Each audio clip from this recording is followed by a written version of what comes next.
السلام عليكم أصدقائي ومحبي علم الفراسة ولغة الجسد وتحليل الشخصيات. أهلا بيكم في قناة كشف المستور. الفيديو ده هو الفيديو الأول من الجزء الثاني في سلسلة شرح صفات ملامح الوجه في علم الفراسة، وفي الجزء ده هنتكلم عن الحواجب. هنتكلم عن الحواجب المرتفعة، الحواجب المنخفضة، زاوية ميل الحواجب، الحواجب الدائرية، الحواجب المستقيمة لما يكون الحاجب في زاوية حادة. هنتكلم عن أطراف الحاجب الداخلية والأطراف الخارجية للحاجب، وهنقسم كل السمات دي على مجموعة فيديوهات. بس قبل ما نبدأ أستأذنك إنك تنزل تعمل لايك للفيديو، لأن في ناس كتير بتتفرج على الفيديو لغاية آخره وبتنسى تعمل لايك، واللايك بتاعتك دي هي أكتر حاجة تقدر تدعم بيها القناة والفيديو ذات نفسه، لأنها بتكون السبب إن اليوتيوب يقدر يقترح الفيديو على أكبر عدد من المشاهدين. الحواجب هي الأداة اللي الإنسان بيقدر يعبر بيها عن انطباعاته ومشاعره وأحاسيسه، فهنلاقي إن الحواجب واقعة ما بين منطقة التفكير وما بين منطقة المشاعر. فلو جينا علمنا كده على منطقة التفكير وعلمنا كده على منطقة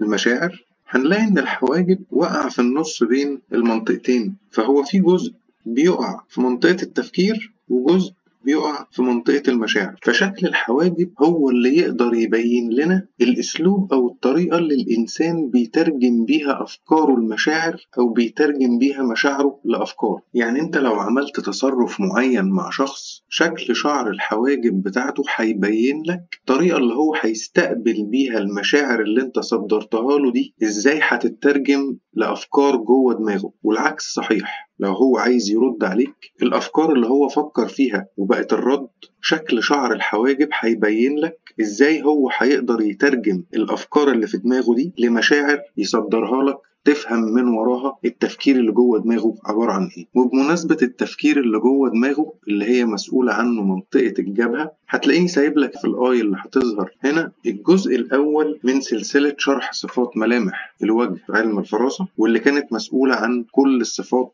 اللي موجودة في الجبهة. فياريت بعد الفيديو ده ما يخلص تبقى تتفرج على الفيديوهات اللي في الجزء الأول عشان تبقى متابع معانا كل فيديوهات السلسلة من أولها لغاية الفيديو. نرجع بقى للأسلوب أو الطريقة اللي هو هيستقبل بيها الأفكار أو المشاعر اللي أنت صدرتها له قبل ما يترجم الأفكار أو المشاعر دي جوه عقله إيه اللي بيحصل. وعشان نعرف إيه اللي بيحصل لازم نفهم حاجة صغيرة كده عن المخ، ويمكن قلناها قبل كده ولكن هنقولها تاني بسرعة. إن مخ الإنسان بيتكون من فصين، الفص الشمال والفص اليمين. الفص الشمال اللي هو قدامنا باللون الأزرق ده، والفص اليمين اللي هو قدامنا باللون الأحمر.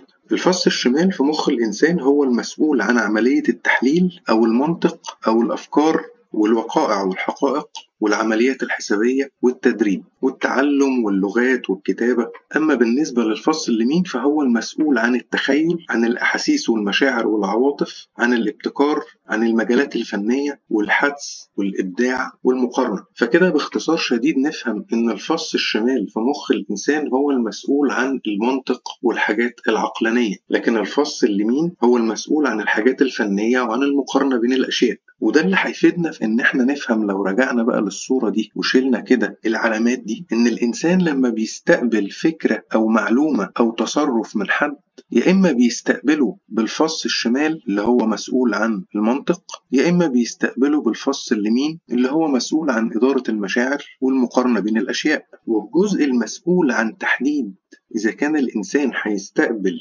المعلومة أو الفكرة أو التصرف ده بعقله التحليلي القائم على المنطق، ولا بعقله العاطفي القائم على المقارنة بين الأشياء، هو المسافة اللي بين الحاجب والعين، اللي هي من أسفل الحاجب لغاية أعلى جفن العين. المسافة دي كل ما تكون منخفضة والحاجب قريب من العين، معناها إن الشخص هيكون بيستخدم المنطق في استقباله للأفكار والمشاعر أكتر ما يكون بيستقبلها بعقله العاطفي المسؤول عن إدارة المشاعر. والشخص اللي عنده المسافة بين الحاجب والعين كبيرة، يعني الحاجب مرتفع، بيستقبل الأفكار والمشاعر والتصرفات بعقله العاطفي اللي هو مسؤول عن إدارة المشاعر والمقارنة بين الأشياء بنسبة أكبر من استقبالها بعقله التحليلي القائم على المنطق. يعني تقدر تقول كده إن ده زي فلتر مثلا أو مرشح بيعمل عملية تصنيف للأفكار والمشاعر والتصرفات، مش للأفكار نفسها والمشاعر نفسها والتصرفات نفسها، لا، يعني بعد ما الإنسان بيستقبل الفكرة أو التصرف مباشرة وقبل ما يحلله. هنا بقى النقطة، بيبدأ عقل الإنسان ده يا إما يوجه الفكرة أو المعلومة أو التصرف ده للفص الشمال من المخ، ويبدأ الإنسان يستوعب الفكرة أو المعلومة أو التصرف ده من خلال عقله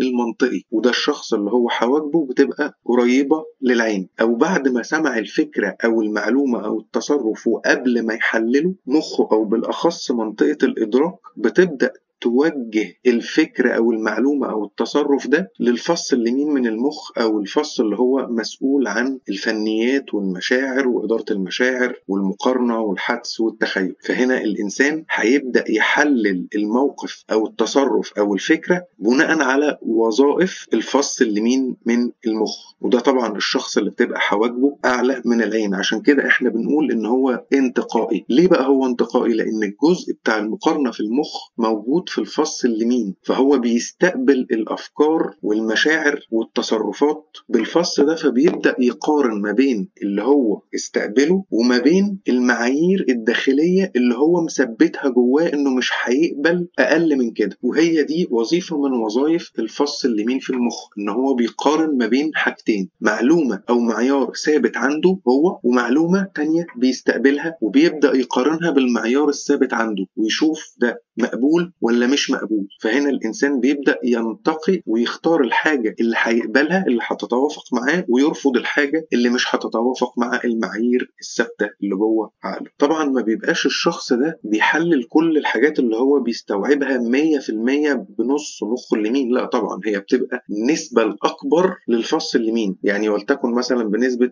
من 60 ل 70% هو بيحلل بالعقل العاطفي، لكن ال 30 وال 40% الباقيين طبعا بيستخدم فيهم الفص الشمال أو العقل التحليلي. يعني الشخص اللي عنده المسافة دي كبيرة اللي هي بين الحاجب والعين، منطقة الإدراك عنده بتبعت المعلومات الأول في الفص العاطفي عنده، 70% منها بيتحلل في الفص ده، وبعد كده ال 30% بيروحوا الفص التحليلي يتحللوا هناك. وبناء على دمج التحليلين دول مع بعض بيبدأ الإنسان يكون تحليل 100% عن الحاجة اللي هو استقبلها. أما الشخص اللي عنده الحواجب المنخفضة أو القريبة من العين، الإدراك عنده بيبعت 70% من المعلومات تتحلل هنا في العقل التحليلي، وال30% من المعلومات اللي فاضلة بتروح العقل العاطفي يتم تحليلها هناك. ونتيجة دمج التحليلين دول مع بعض بيقدر الشخص ده يوصل لتحليل بنسبة 100% للموقف أو الفكرة أو التصرف اللي هو استقبله. الأكشن بقى أو المعالجة اللي بتحصل أثناء استقبال الفكرة أو المعلومة أو التصرف ومعالجته جوه المخ وتصديره تاني كرد، مثلا يصدره الإنسان لشخص قدامه كفكرة برضو أو معلومة أو رد أو تصرف، هي اللي بتكون لنا شكل شعر الحاجب نفسه. طيب نرصد السمة إزاي بقى؟ نعرف إزاي إن ده حاجب منخفض ده حاجب مرتفع؟ رصد السمة بيكون له طريقتين. أول طريقة إن أنت بتقيس المسافة اللي ما بين العين والحاجب. طبعا بيبقى دايما مسافة القياس بتبقى من أسفل شعر الحاجب لحد أعلى جفن العين. يعني زي ما احنا شايفين هنا جاكي شان عنده هنا الجزء اللي أنا بغطيه ده دلوقتي باين اصلا اهو في جفن العين، يعني لو شلت الخط ده هتشوفه. فالمسافة دي ما بتبقاش محسوبة من ضمن المسافة اللي جوه القياس بتاعنا. فطريقة القياس الأولى بتبقى بصبع السبابة. لو المسافة ما بين الحاجب والعين كانت تقريبا نص عرض السبابة فده يبقى حاجب منخفض، ولو ما كانش فيه مسافة أصلا ما بين الحاجب والعين فده يبقى حاجب منخفض جدا، أو اللي بنسميه الحاجب اللي هو ضاغط على العين. وده له صفات هنقولها دلوقتي، وده له صفات هنقولها برضو دلوقتي. أما لو كان المسافة ما بين الحاجب والعين قد صبع السبابة هيبقى ده حاجب مرتفع. ولو كانت المسافة دي أكبر من المسافة بتاعة صبع السبابة يبقى ده كده حاجب مرتفع جدا، وده برضو له صفات مختلفة هنقولها برضو مع صفات الحاجب المرتفع. أما بالنسبة لطريقة القياس التانية، وهي دي برضو اللي ممكن تستخدمها لو انت حد بعت لك صورة وانت ما شفت الشكل ايده، مش هتقول له صور لي ايدك. هو ممكن طبعا تقول له صور لي ايدك بس لو مش متاح يعني فالطريقة التانية دي هتبقى الأفضل. يعني لو جينا بقى كده رسمنا خط تحت العين عند حدود الجفن السفلي للعين، ورسمنا خط تاني كده فوق الجفن السفلي للعين عند الحدود بتاعته برضو، وبعد كده رسمنا خط تاني أسفل شعر الحاجب مباشرة عند حدود الشعر بالظبط، ولو رحنا هنا برضو ورسمنا نفس الثلاث خطوط عند حدود الجفن السفلي للعين وعند حدود الجفن العلوي للعين وعند حدود شعر الحاجب من أسفل، وعايزين نقارن بقى طول المسافة اللي ما بين الخطين اللي مرسومين على حدود العين والخطين اللي هم مرسومين ما بين أسفل الحاجب وأعلى الجفن العلوي للعين، فهنلاقي إن المسافة الأولى 46 سنتي، يعني تقريبا نص سنتي، إنما المسافة التانية اللي ما بين الخطين بقى الأولانيين 32 سنتي، يعني تقريبا 3 مللي. يعني كده المسافة اللي بين الخطين اللي بين الحاجب والعين أصغر من المسافة اللي بين الخطين اللي حوالين العين، يبقى كده ده الحاجب الودود. وباين جدا من الخطين الحمر دول إن الخط اللي على العين أطول من الخط اللي بين العين والحاجب. لو رحنا بقى لصورة بروسلي ولو رسمنا الخطين الحمر كده عشان نسهل على عينينا المقارنة، لأن هو الموضوع أصلا بيتحسب بالعين، يعني مفيش حد بيقعد يحسبها كده بالخطوط، بس أنا بوري لك رصد السمة نظريا بيبقى إزاي، لكن إحنا بنقيمها بالعين يعني. وبالعين كده باين جدا طبعا إن الخطين تقريبا قد بعض، فلو قسنا كده المسافة اللي ما بين الخطين اللي حوالين العين هنلاقيهم 49 سنتي، يعني تقريبا بالظبط نص سنتي. ولو قسنا المسافة اللي ما بين الخطين اللي هم عند حدود الحاجب من أسفل وعند حدود الجفن العلوي للعين هنلاقيها برضو 49 سنتي، يعني نص سنتي برضو بالظبط، المسافتين قد بعض بالظبط. فده كده معناها إن ده الحاجب الانتقائي اللي هو العالي عن العين. لو قارنا بقى كده الاتنين ببعض، تعال نشيل الخطوط الحمر، باين طبعا إن المسافة في الحاجب الودود أقل من المسافة اللي في الحاجب الانتقائي. ولو شيلنا كده الخطوط كلها خالص كده عينك هتبقى شايفة الفرق. إنما لو جينا بقى على رصد السمة في الحاجب المرتفع جدا عن العين، أنا ما لقيتش بقى حد صوره الحاجب بتاعه مرتفع جدا عن العين كده، فأنا رفعت الحواجب بتاعت بروسلي، معلش يا بروسلي سامحني. ولو جينا برضو كده رسمنا الخط الأول اللي عند حدود الجفن السفلي للعين، والخط التاني اللي عند حدود الجفن العلوي للعين، والخط التالت اللي بيبقى عند حدود الحاجب من أسفل، ورسمنا كده الخطين الحمر بتوعنا عشان عينينا تميز، هتلاقي برضو واضح جدا بالعين إن المسافة اللي بين الخطين اللي حوالين العين أصغر من المسافة بتاعة المنطقة اللي فوق العين. وتعالى برضو كده نشوف القياس، طبعا عشان الصورة متكبرة هنا فهتلاقي القياس ده غير مقاس صورة عينه في الصورة الأولانية، لأن أنا عامل زوم هنا، فطبعا طالعة هنا المسافة إن هي سنتي و13 تعالى نشوف بقى المسافة التانية، هنلاقي إن هي سنتي و23 أو 27 كمان من 100. يعني نقدر نقول إن المسافة اللي بين الخطين اللي حوالين العين تقريبا سنتي وربع، والخطين اللي أسفل الحاجب وفوق العين تقريبا سنتي ونص، فالمسافة كده اللي بين الخطين اللي أسفل الحاجب وفوق العين أكبر من المسافة اللي بين الخطين اللي حوالين العين، فده كده حاجب مرتفع جدا. ولو جينا كده بصينا مثال بقى على الحاجب المنخفض، ورسمنا برضو الخط الأول اللي عند حدود الجفن السفلي للعين، ورسمنا الخط التاني اللي عند حدود الجفن العلوي للعين، هنلاقي إن مفيش مكان أصلا إن إحنا نرسم خط تالت عند حدود شعر الحاجب من أسفل. يعني الخط التاني اللي إحنا رسمناه هو معدي على حدود الجفن العلوي للعين وفي نفس الوقت معدي على حدود شعر الحاجب من أسفل، فده كده حاجب منخفض جدا اللي هو الضاغط على العين. فلو راجعنا كده طريقة رصد السمة بسرعة هتلاقي إن الحاجب المرتفع أو الحاجب الانتقائي المسافة اللي بين أسفل الحاجب وبداية العين من أعلى هي تقريبا نفس مسافة ارتفاع العين، إنما الحاجب المنخفض أو اللي هو الحاجب الودود بتبقى المسافة دي أقل من مسافة ارتفاع العين. أما بالنسبة للحاجب المرتفع جدا عن العين بتبقى المسافة دي زي ما احنا شايفين كده اللي بين الحاجب والعين بتبقى أكبر من مسافة الارتفاع بتاع العين. أما الحاجب المنخفض جدا اللي هو الضغط على العين بيبقى مفيش مسافة أصلا ما بين الحاجب والعين. هنيجي بقى لصفات الشخص صاحب الحاجب المرتفع، الحاجب الانتقائي، وأكيد طالما اسمه انتقائي يبقى أكيد أول صفة هيبقى إنه شخص انتقائي. وزي ما قلنا قبل كده انتقائي يعني الشخص ده بيبقى عنده معايير ثابتة هو محددها جوه نفسه. المعايير دي ممكن تكون لنوع الأكل اللي بياكله، ممكن تكون لنوع الأشخاص اللي هو هيعرفهم، ممكن تكون لنوع الشغل اللي هو هيشتغله، ممكن تكون لنوع التعامل اللي بيقبل إن الناس تعامله بيه، ممكن تكون لنوع التعامل اللي هو بيعامل الناس بيه. فهو بيحط معايير ثابتة لكل الحاجات دي جوه دماغه، وأي فكرة أو معلومة أو تصرف هو بيستقبله بيبدأ يقارنه بالمعايير المعايير الثابتة اللي جواه. زي كده اكنها تشيك ليست او قائمة كده بيكتب فيها كل المعايير اللي هو عايزها، وبيعمل اختبار صغير للتصرف اللي هو استقبله ده مع كل معيار من المعايير دول. لو عدى الاختبار ده بيعمل صح يبقى ده مقبول، وبعد ما يخلص القائمة بتاعته دي كلها بيشوف نسبة كام في المية مقبول قدامه صح، وكام في المية من المعايير دي قدامه غلط أو مش مقبول، وبكده يقدر يكون رأي نهائي أو فكرة نهائية عن المعلومة أو التصرف اللي هو استقبله، إذا كان هيقبله ولا لأ.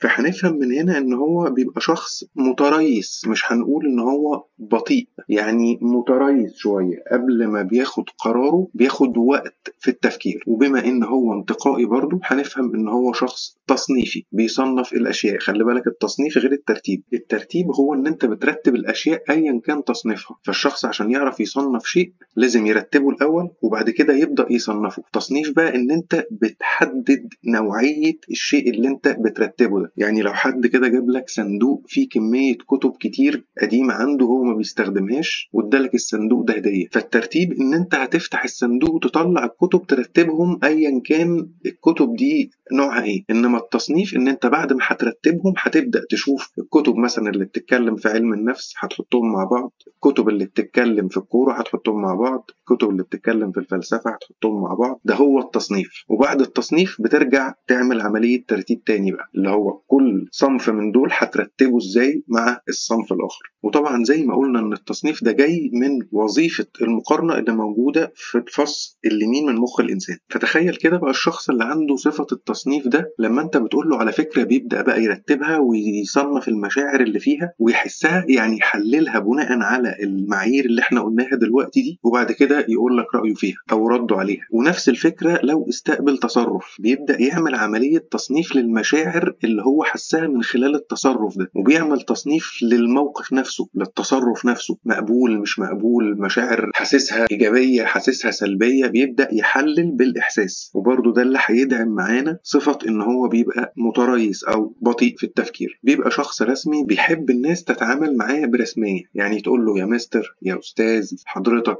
يا فندم، تفضل اقعد، تفضل ارتاح. وده برضه اللي هيخلينا نفهم إن هو بيبقى شخص متحفظ، ما بيدخلش حد في دايرة الخصوصية بتاعته بسهولة، دايما بيحافظ على المسافة اللي بينه وبين الغرباء. فالناس اللي حواليه بيحسوا كده ان هو متعالي او مغرور او متكبر، بس هو ما بيبقاش متعالي او مغرور او متكبر. ولكن فكرة الانتقاء والاختيار بحساب والتصنيف بتحسس الناس اللي حواليه ان هو بيتعالى عليهم او بيتكبر عليهم، ولكن ما بتبقاش هي دي الحقيقة. ولكن في بعض الملامح في الوجه اللي لو توفرت، زي ان الجبهة مثلا تبقى ملحومة بالانف، او ان يبقى عنده الخطين اللي في جانب الانف هنا اللي هم معناهم الغرور، او ان الرقبة بتاعته تبقى طويلة. فلو تواجد ملمح من دول او اكتر من ملمح مع الحاجب الانتقائي، ساعتها هتبدأ صفة التعالي نسبتها تزيد عند الشخص ده. لكن هو صاحب الحاجب الانتقائي بدون ما يتوافر ملمح من دول ما بيبقاش عنده صفة التعالي، هم اللي حواليه بس اللي بيحسوا بكده. وطبعا طالما هو عنده معايير لاختيار اي شيء والتصنيف اي شيء، فبرضه هو عنده معايير عشان يثق في الناس اللي حواليه. يعني مش أي حد كده بيتعرف عليه في الشارع جمعهم موقف بالصدفة ممكن يثق فيه بسهولة، مش هيثق فيه، لازم يعدي باختبار المعايير، ولو نجح فيه ساعتها هيبدأ الشخص ده يثق فيه، غير كده مستحيل هيثق فيه. وده اللي هيخلينا نفهم إن هو لما بيعرف حد بيعرفه بجد، لما بيصاحب حد بيصاحبه بجد، لما بيكون عنده زميل في الشغل بيتعامل معاه كويس وبمنتهى الإخلاص والأمانة بعد ما يعدي باختبار معايير الثقة وينجح فيه. وده اللي هيخلينا نفهم برضو ان هو ما بيبقاش عنده قاعدة جماهيرية كبيرة، يعني ما عندوش معارف كتير قوي، معارفه بيبقوا على قد الشغل، على قد العيلة، على قد الجيران، والناس القريبين منه قوي بيبقوا اشخاص يتعدوا على الصوابع. وبيبقى شخص ملتزم بالوعود اللي هو بيقولها وملتزم بمواعيده، وبيبقى شخص مخلص وكتوم. يعني لما حد بيقول له سر، طبعا مع تثبيت بقية ملامح الوجه الأخرى، احنا بنتكلم على صفة الحواجب المرتفعة بس. طبعا لو في ملامح تانية في الوجه بتغير نسب الصفات، فاحنا لو مثبتين نسب الصفات بتاعت الملامح التانية بيبقى الشخص ده كتوم، انه يكتم سر حد، او ان هو ما يقولش على المشاكل اللي جواه او الألم اللي هو حاسس بيه مثلا من خلال تجربة معينة في حياته هو بيمر بيها. فهنفهم من كل الصفات دي ان المعرفة عنده بتبقى قائمة على يا الصداقة الحقيقية يا اما زميل العمل. يعني لو بيعرف حد وهيدخله في الدايرة بتاعة الخصوصية بتاعته بتاعته يا إما هيبقى صديق قديم قوي عنده، يا إما هيبقى زميل عمل بقاله مدة كبيرة معاه في الشغل. طيب لو الحاجب بقى مرتفع جدا عن العين، وزي ما قلت لك معلش أنا ما لقيتش صورة على النت لحد حواجبه مرتفعة جدا عن العين، فأنا اضطريت كده أرفع حواجب بروسلي شوية عشان تبقى كمثال توضيحي يعني للحواجب المرتفعة جدا عن العين. وطبعا أنا من شوية قلت عليه جاكي شان في أول الفيديو بدل بروسلي، ورفعت له حواجبه، وبعد ما هو يسمع صفات الشخص صاحب الحواجب المرتفعة جدا لو كان عايش كان هينفخني حرفيا. الحاجب بقى لما بيبقى مرتفع عن العين جدا والمسافة اللي بين الحاجب والعين بتبقى كبيرة جدا، ساعتها الإدراك بيبعت الأفكار والتصرفات والمعلومات اللي الإنسان بيستقبلها برضه للفص اليمين من المخ، زي ما قلنا الفص العاطفي اللي مسؤول عن إدارة المشاعر والمقارنة، بس بدل ما هيبعتها بنسبة 70% أو بمعنى أدق 70% منها هو اللي هيتحلل بالعقل العاطفي المسؤول عن إدارة المشاعر والمقارنة، لا في الحاجب المرتفع جدا عن العين بتبقى نسبة تحليل العقل العاطفي 90%، وبقية 10% بس هم اللي بيروحوا يتحللوا في العقل المنطقي. وزي ما قلنا بناء على دمج التحليلين مع بعض الإنسان بيكون تحليل كامل بنسبة 100% عن الفكرة أو التصرف أو المعلومة اللي هو استقبلها. فده طبعا هيبقى شخص انتقائي بنسبة عالية جدا، وبيعتمد على الإحساس اللي جواه أكتر من العقل المنطقي بنسبة عالية جدا. يعني لو الحاجب المرتفع بيفكر عاطفيا بنسبة 60 أو 70% ومنطقيا بنسبة 30 ل 40%، لا ده بيفكر بنسبة 85 ل 95% بالعقل العاطفي، ومن 15 ل 5% تقريبا بالعقل المنطقي. فده هيبقى شخص بيتأمر على أي حاجة ما بيعجبوش العجب، حاطط نسب عالية جدا للمعايير اللي جواه، فمفيش أي حاجة عايزة تنجح في اختبار المعايير دي. لما بيفتح القائمة أو التشيك ليست اللي احنا قلنا عليها دي ويبدأ يقارن أي موقف أو فكرة أو معلومة بيها، 90% من المعايير اللي مكتوبة في القائمة دي بتبقى غير مقبولة، مش عاجباه، حاسس كده بأنها حاجة مش مريحة ومش مقبولة بالنسبة له. 90% بقى من الحاجات اللي بيتعرض لها كأفكار ومعلومات وتصرفات من الآخرين بيستقبلها بالإحساس ده، فهتفهم إن هو بيبقى شخص بطيء جدا جدا، مش متريث بقى زي الحواجب المرتفعة، لا ده بيبقى بطيء جدا في التفكير وبياخد قراراته بصعوبة جدا. هنا بقى ما بيبقاش شخص رسمي ومتحفظ بس، لا ده بيبقى بيحب ان الناس تعظمه، بيحب يسمع بودنه من الناس الحاجات اللي تحسسه بنفسه، مش بقى يا مستر وحضرتك، لا هو عايز يا بيه ويا باشا وعلى راسي يا فندم وتحت امرك وخدامينك، هو ده المستوى اللي بيرضيه. فهنفهم من هنا ان هو بيبقى فعلا شخص متعالي ومتكبر، مش زي الحواجب المرتفعة بيبقى هو عادي من جواه لكن تصرفاته بتحسس الناس ان هو متعالي شوية او من طبقة اعلى منهم، لكن هو من جواه ما بيبقاش حاسس بكده. انما الحواجب المرتفعة جدا بيبقى حاسس بكده جوه نفسه، بيبقى حاسس ان هو من مكان تاني غير الناس، انا ما بقبلش اللي الناس بتقبله، عايز الناس كلها تخدمه. واكيد طبعا مش هيثق في اي حد ولا بسهولة ولا بصعوبة، لانه زي ما قلنا هو حاطط معايير عالية جدا محدش بيقدر يتخطاها بسهولة، فهو ما بيثقش في حد وما بيحبش يتعرف على حد أصلا، ما بيحبش يدخل حد في دايرة الخصوصية بتاعته، هو اللي بيختار شخص معين، وممكن يبقى شخص واحد في حياته اللي هو بيتكلم معاه واللي هو بيقول له أسراره اللي هو بيحكي له على كل حاجة جواه. الشخص ده ممكن يكون أبوه، ممكن تكون أمه، ممكن تكون مراته، ممكن يكون ابن من أولاده، ممكن يكون صديق ليه، بس هيبقى شخص واحد. والشخص ده بيبقى عنده وسواس قهري في الالتزام وفي المواعيد وفي الكلمة اللي بتتقال. يعني لو حد وعده بوعد وما نفذش وعده، لو هو عنده الملامح اللي تدل على صفة الانتقام هينتقم منه فعلا. هو ده الشخص اللي ممكن يسمع حد كلمتين يسم بدنه بيهم، او ممكن يقطع معاه لمجرد ان هو اتأخر عليه في ميعاد كان مديهوله، او في وعد وعده بيه وما قدرش ينفذه لأي ظرف من الظروف. والشخص ده بيبقى مخلص لما بترضيه، يعني طول ما انت بتقول له خدامك وتحت امرك واللي تؤمر بيه وانا من غيرك ولا حاجة هيفضل مخلص ليك، غير كده مش هيبقى مخلص معاك، وبيبقى كتوم لأسرارك لو برضو انت بتعامله بنفس المعاملة دي. لكن تحت الضغط ما بيبقاش كتوم، وتحت الضغط ما بيبقاش مخلص، بيبقى شخص غدار. يعني بص اقسم بالله نعمة من عند ربنا ان انا سجلت الفيديو ده بعد ما بروسلي مات. نرجع بقى للصورة اللي فيها بروسلي حبيبنا أبو حواجب مرتفعة العادية، الانتقائي الطبيعي بتاعنا اللي كلنا احنا عارفينه، مزعلش مني ومش حاجة. بس المرة دي هنرجع للصورة دي بقى عشان نتكلم عن صفات الشخص صاحب الحواجب المنخفضة، أو زي ما بنسميه في الفراسة الحاجب الودود. وهنفهم من كده برضو إن أكيد أول صفة في الشخص ده إنه بيبقى ودود. الشخص صاحب الحاجب المنخفض بقى اللي هو منطقة الإدراك عنده بتبعت المعلومات تتحلل بنسبة 70% في العقل المنطقي، وبقية النسبة اللي هي 30% تتحلل في العقل العاطفي. بيبقى عنده الجزء بتاع المقارنة اللي هو في الفص اليمين بيقارن بنسبة من 40 ل 30%. فهنفهم من كده إن المعايير الثابتة اللي جوه الشخص اللي هو بيستخدم العقل المنطقي بنسبة 70% من تحليل الأفكار والمواقف والمعلومات اللي هو بيستقبلها هتكون أقل بكتير من المعايير الثابتة اللي كان حاططها الشخص صاحب الحواجب المرتفعة. ليه؟ لأن هو بيحسب كل حاجة بالمنطق مش بالإحساس. يعني هو بيستخدم المنطق بنسبة 70% والإحساس بنسبة 30%. فممكن تكون حاجة مش متوافقة مع المعايير البسيطة اللي هو حاططها ويقبلها لمجرد إن هو عايز حاجة تانية هتحصل من وراء إن هو يقبل المعلومة أو التصرف أو الفكرة اللي هي مش متوافقة مع المعايير الثابتة اللي جوه. فبناء على كده هنفهم إن هو شخص اجتماعي، ما عندوش مشكلة في إن هو يعرف ناس كتير ويتكلم مع ناس كتير. لو تقابل مع حد غريب في الشارع جمعهم موقف هيتعامل معاه عادي، وممكن يروح معاه ويقعدوا يتكلموا مع بعض شوية، يبقى صديق طياري كده زي ما احنا بنقولها بالمصري. يعني مجرد معرفة، شخص قضيت معاه ساعتين ثلاثة اتناقشنا في موضوع معين أو عقدنا صفقة معينة أو انبسطنا مع بعض شوية وكل واحد راح لحاله، وممكن الشخصين دول ما يتقابلوش تاني. فهو بيعرف يدخل جوه الناس وبيعرف يكسر حدة التعارف بالناس الغريبة، لأن هو مش رسمي، هو بيرفع الكلفة بينه وما بين أي حد. ما بيحبش حد يقول له يا أستاذ ويا مستر وحضرتك، بيحب الناس تندهه باسمه أو باسم الدلع بتاعه. يعني لو حد اسمه محمود والناس بيدلعوه يقولوا له يا حودة، فلما يتعرف على حد جديد هيقول له اسمك ايه، هيقول له انا اسمي محمود بس الناس بتقول لي يا حودة، عشان يخلي الشخص اللي قدامه يقول له حودة ما يقولوش محمود، لان هو بالنسبة له كده ايه اريح. بيحس ان هو كسر حدة التعارف بشخص جديد، ان هم يتكلموا مع بعض من غير تكليف. فهو بيعرف يبقى عشري وبيعرف يحسس الناس بالعشرة وبالحب في المعاملة وبالطيبة والود.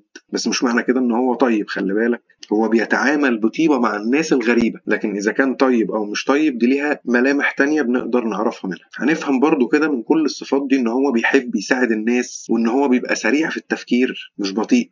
لا، بيحسب كل حاجة بالمنطق بسرعة، ما بيستناش يشوف إحساسه إيه، طب مرتاح مش مرتاح، لا، الموضوع ده شغال عنده بنسبة 30%. فهو بيحسب الحاجة بالمنطق بسرعة وبعد كده يروح للإحساس بنسبة 30%، يقيم الشيء وبعد كده يحكم الحكم النهائي. وبرضه ده هيخلينا نفهم إن هو بيثق في الآخرين بسهولة. يعني لما تتعرف على حد غريب في الشارع وتروحوا تقعدوا مع بعض في قهوة مثلا أو كافيتيريا أو مطعم، تاكلوا مع بعض وانتوا لسه متقابلين أول مرة وتتكلموا في مواضيع وتتعرفوا على بعض، ده بيخليه يدي ثقته للآخرين بسهولة وبيكتسب ثقة الآخرين بسهولة. وبرضه المثال ده هيخلينا نفهم إن المعرفة عنده بتبقى قائمة على اللحظة. يعني زي ما قلنا صاحب إيه طياري كده، موقف وعدى وبعدين الشخصين دول ممكن ما يتقابلوش تاني، فهتفهم إن هو عنده قاعدة جماهيرية كبيرة، معارفه كتير وصحابه المقربين ليه اللي جوه دايرة الخصوصية بتاعته برضه كتير. ففي العموم كده المعرفة عنده بتبقى قائمة على اللحظة. يعني ملوش صاحب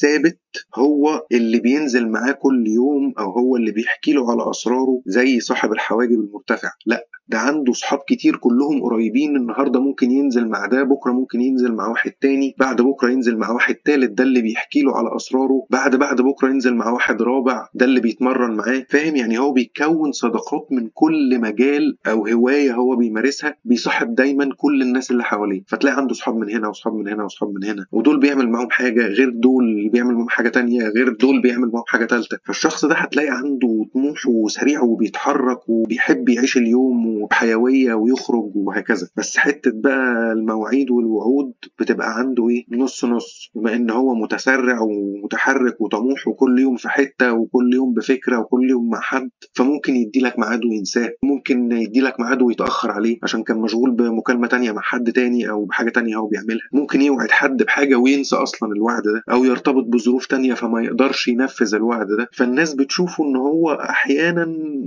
مش مخلص، ولكن هو من جواه هو مخلص ونفسه يبقى مخلص، بس الظروف بتخليه ما يقدرش ينفذ ده بسبب ان هو مطيور، دماغه بتفكر في 100 حاجة مع بعض وعايز يعمل كذا حاجة مع بعض، فما بيقدرش ان هو يوفي كل الوعود والالتزامات اللي وراه دي. فالناس اللي وفى وعودهم والتزاماتهم بيشوفوه ان هو مخلص، واللي ما قدرش يوفي وعودهم والتزاماتهم بيشوفوه ان هو غير مخلص، ولكن هو من جواه بيبقى شخص مخلص، الا طبعا لو تواجدت ملامح تانية تنفي الصفات دي. زي ما قلنا احنا بنثبت نسب صفات الملامح اللي في الوجه طالما بنتكلم على ملمح واحد وبنشرح صفاته. وهنيجي بقى لاخر ملمح وهو الحواجب المنخفضة جدا اللي هي ضغطة على العين. وطبعا ده شخص منطقة الإدراك عنده بتبعت الأفكار أو المعلومات أو التصرفات اللي هو بيستقبلها للفص الشمال في المخ اللي هو الفص المنطقي التحليلي، تتحلل هناك بنسبة 90%، وبعد كده تروح للنص اليمين العاطفي المسؤول عن إدارة المشاعر والمقارنة وتتحلل هناك بنسبة 10%. ودمج التحليلين دول مع بعض بيخلي الشخص يكون نتيجة تحليل بنسبة 100%. فأنت متخيل شخص بيستقبل كل الأفكار والمعلومات والتصرفات يحللها بنسبة 90% بالمنطق، وبيستخدم الإحساس في تحليله بنسبة 10%. يعني العقل المنطقي بيستخدمه في التحليل بنسبة من 85 ل 95%، والعقل العاطفي بيستخدمه بنسبة تتراوح من 5 ل 15%. يعني هيبقى شخص استقباله للمشاعر رديء جدا جدا، وتصديره للمشاعر اللي جواه هيبقى رديء جدا جدا. يعني شخص مثلا ممكن يكون صاحبك وانت شايف ان ظروفه صعبة شوية، فانت حبيت من نفسك كده، هو مطلبش منك حاجة، ان انت تساعده بمبلغ معين، فقررت انك تاخد المبلغ ده وتروح تديهوله بنية ايه؟ ان انت بتساعده. فالشخص اللي حواجبه منخفضة عن العين اللي هو الحاجب الودود اللي كنا بنتكلم عليه من شوية، او الحاجب المرتفع اللي هو الانتقائي، هيفهم سواء هو ده او ده، هيفهم ان انت نيتك طيبة وانت بتديله الفلوس وان نيتك هي انك تساعده. انما الشخص اللي حواجبه قريبة جدا من العين المنخفضة جدا اللي هي ضغط على العين، عشان هو رديء المشاعر، هيفهم ان انت جاي تديله الفلوس دي علشان يبقى اسمك بتساعده، لكنك بالبلدي كده بتبجي عليه. يعني اللي مش فاهم الكلمة دي، يعني هو في قرارة نفسه هيحس ان انت بتديله فلوس علشان تذله بيها بعد كده، تقول له انا ساعدتك، فاكر لما كنت مزنوق وانا ساعدتك؟ هو من جواه هيحس بكده، فانت بتصدر له مشاعر ايجابية هو بيتخيلها بصورة سلبية ويفهمها بالمعنى السلبي بتاعها. قيس بقى على كده كل المشاعر اللي جواه بيبقى فيها الصفة دي. تعبان وعيان وانت رحت تسأل عليه وبينت له حبك ليه او ان انت عايز تساعده، هيفهم ان انت جاي تشمت فيه مش ان هو صعبان عليك، مع ان انت في قرارة نفسك هو صعبان عليك وهي دي المشاعر اللي انت بتصدرها له، بس هو حقيقي اللي فهمه ان انت جاي تشمت فيه. فهنفهم من كده ان هو بيبقى شخص مصلحجي، يعني مش انتقائي وبيختار الناس بناء على معايير او اجتماعي وما بيعملش حساب للمعايير الثابتة اللي جواه، لا ده بيبقى مصلحجي. يعني بيعرف حد لما بيبقى عايز منه حاجة، طول ما هو مش عايز حاجة من حد ما بيفرقش معاه معرفته. فالناس اللي حواليه بيشوفوا ان هو شخص عشوائي، بس هو مش عشوائي، هو تقدر توصفه بالعشوائية المرتبة. يعني هو شكله من بره انه اختياراته عشوائية وانه ما عندوش معايير، ولكن هو من جواه معاييره المصلحة لما بتبقى مع اي حد. والشخص ده بيبقى متكبر، بس التكبر اللي هو بمعنى ايه؟ العنطزة، او القرعة تتعيق بشعر بنت اختها مثلا. يعني هو بيبقى بيدعي التعالي والكبر والغرور بحاجة غيره. مثلا يعني مثلا ممكن يجي يقول لك انا اخويا عنده العربية الفلانية، طب انت عندك ايه؟ ممكن ياخد العربية بتاعت اخوه يقابل بيها حد ما يعرفوش ويقول له ان دي عربيتي، فهو بيمثل الكبر والتعالي على الناس، انما هو من جواه هو عارف في قرارة نفسه ان هو ولا متكبر ولا نيلة. والشخص ده بيزهق بسرعة، عارف، ما عندوش حيل كده ان هو يستمر في حاجة، يعني بيبقى مندفع تجاه الشيء وبعد كده يزهق ويمل منه. والشخص ده بيبقى سريع الاستثارة، ممكن تستفزه بسهولة وبسرعة جدا يتعصب، هو شخص عصبي وشكاك وأناني، عارف اللي هو تكلمه في أي حاجة يبدأ يشك في المعلومة اللي انت بتقولها له، ولو ما فسرتهالوش يتعصب ويتنرفز، أو لو انت فسرتها وهو ما فهمهاش يتعصب ويتنرفز. ودايما بيحط نفسه أول حاجة في أي حاجة، يعني بيفكر في نفسه دايما أول حاجة في أي حاجة، بيحس إن الأحداث الكون بتدور بتدور حواليه هو، فطبيعي انه يبقى نرجسي بسهولة جدا. وبعدين بقى نيجي لحتة الثقة بقى، هتلاقي ان هو بيبين ثقة زائفة للناس علشان يكتسب ثقتهم. يعني يبين لك ان هو واثق فيك جدا وتمام ومية مية عشان انت تثق فيه، ولكن هو في حقيقة الامر مش واثق فيك. هو بيعمل كده علشان عايز حاجة منك، فبيحسسك بتبادل الثقة علشان ياخد الحاجة اللي هو عايزها منك. فزي ما قلت لك، المعرفة عنده قائمة على المصلحة، ولا على الصداقة، ولا على زمالة العمل، ولا على اللحظة، ولكن على المصلحة. طول ما انت معاك مصلحة ليه هيفضل يجري وراك ويعاملك كويس ويبقى طيب ومحترم وعامل كده زي الأرنب. أول ما مصلحته تخلص هتلاقيه تحول، بقى أناني، بقى عصبي، بقى شكاك، مندفع، بيفكر في اللي هو عايزه بس. فطبعا نفهم من كل الصفات دي إنه بيبقى شخص مضلل، عارف الحقيقة فين أو عارف الصح فين، وبيقولك على الغلط علشان هو عايز حاجة من ورا ماشيك في السكة الغلط. بيبقى مخادع زي ما قلنا، ممكن يخدعك بإحساس ثقة زائفة علشان مصلحة معينة هو عايزها منك،